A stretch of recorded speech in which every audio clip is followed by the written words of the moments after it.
Now, it's pretty common knowledge that films don't typically begin with the sound design or the score. They're usually one of the last steps after writing a script, location scouting, pre-production, filming, everything comes before those steps. And that's precisely why I thought this would be a cool little experiment. So first off, I'll show you the little microfilm that I ended up creating and break down the process step by step from the sound design and score all the way up to the edit. I hope you enjoy it. You thought this is the height of the world. Everything is so wonderful, magical. Tomorrow morning you see. Begin to relax restrictions. Public health officials are reminding Canadians this isn't over. BC's top doctor, Dr. Henry, told my colleague Matt Galloway on the current today that a second wave of COVID-19 is inevitable. Prime Minister Justin Trudeau added that's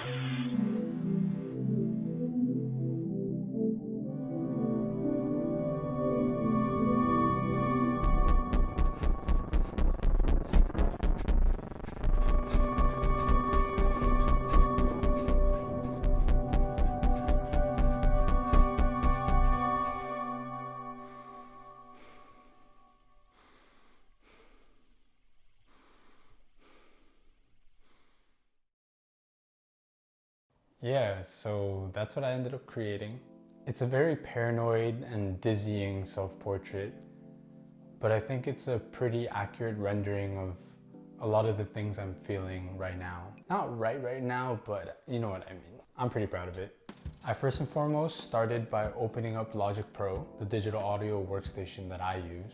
I really wanted to make something that translated my thoughts and my feelings into sound and music. So I pulled up a bunch of synthesizers and I stumbled upon this one that felt very eerie and paranoid, and it felt like exactly the feeling that I wanted to get across. And as soon as I hit this, I knew I could start. After I got that part down, I felt like I needed some sort of contrast, something pretty but not too pretty. So I pulled up one of my trusty and most favorite synthesizer sounds and made a little chord progression with it, and those two pieces ended up working really well back to back. So for the rest of the time, I tried to find things that would tiptoe this balance and continue to build the narrative around those two juxtaposing feelings. I looked for bits of voiceover that could potentially drive the narrative further. And in my search, I found a clip of a guru speaking about peace and news clips talking about the inevitable second wave of COVID-19. And then I wanted to add in some sounds that really made it feel like the climax of the piece, where it's almost like a horror movie or a chase scene.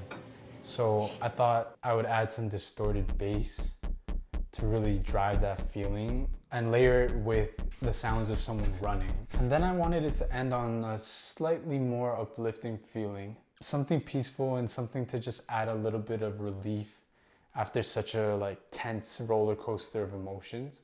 So I decided to strip away the music and just add some serene sounds of nature with birds and water and the sound of someone breathing, but really inhaling and exhaling slowly and deeply. I feel like I could have kept going and adding more sounds and going crazy with it, but it felt like it was ready to be turned into visuals. I usually start by putting my headphones on, sitting in kind of like a dark room and putting the track on loop and letting my mind just wander and visualize things. After that process, I wrote things down that I wanted to film for each distinct part. Unfortunately, I ended up becoming the star of this microfilm, and I have to tell you, I'm so sick of filming myself and using myself as a subject, but you have to do what you have to do and work with what you got to work with, and I guess that's me at the moment.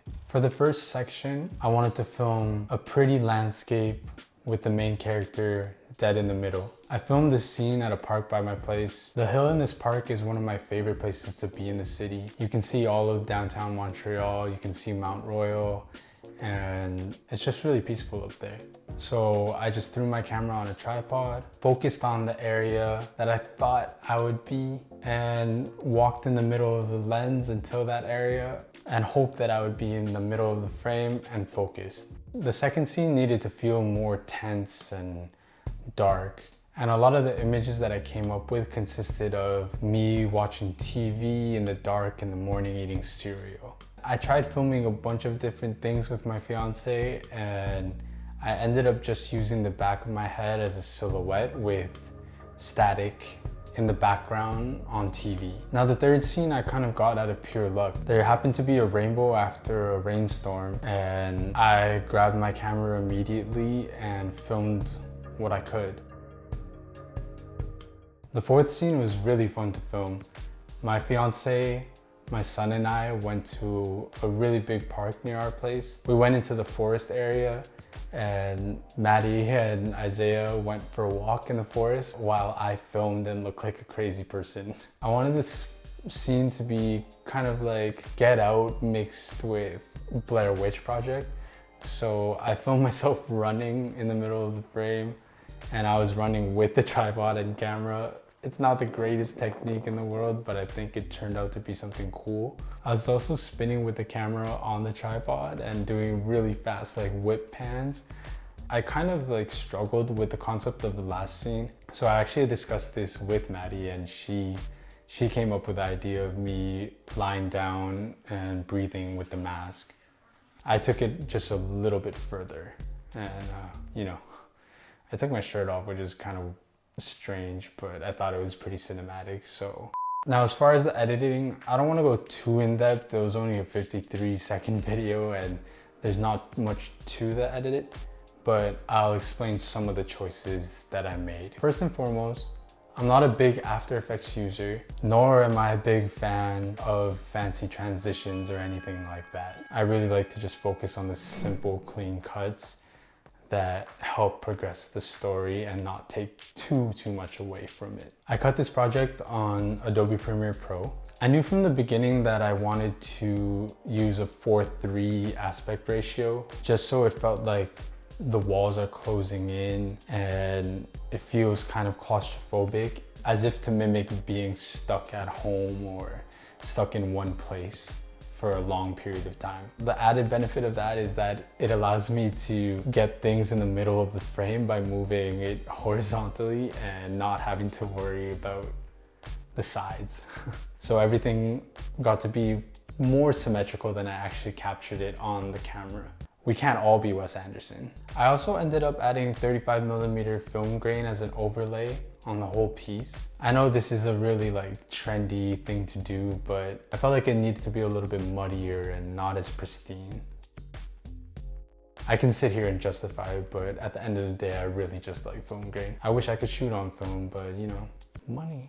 As far as the color grade goes, I knew I wanted the more peaceful scenes to be more saturated and colorful, and then have the other scenes be darker, really push the black as much as I could, and really add to that sense of like fear and the unknown. So as far as this experiment goes, I think I'm really proud of the final product. I'm proud of the music I made and the visuals that I made to accompany it. All in all, I think it's a really cool and fun way to challenge yourself as a filmmaker and a music producer. It really helps you to shift your focus to the music and sound, and how those two elements can guide a narrative forward and actually even determine the structure of a piece and dictates what is on screen.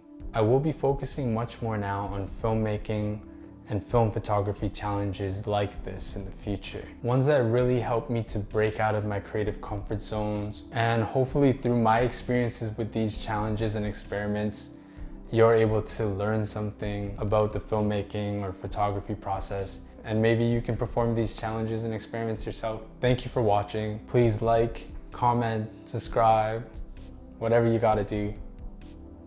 Peace.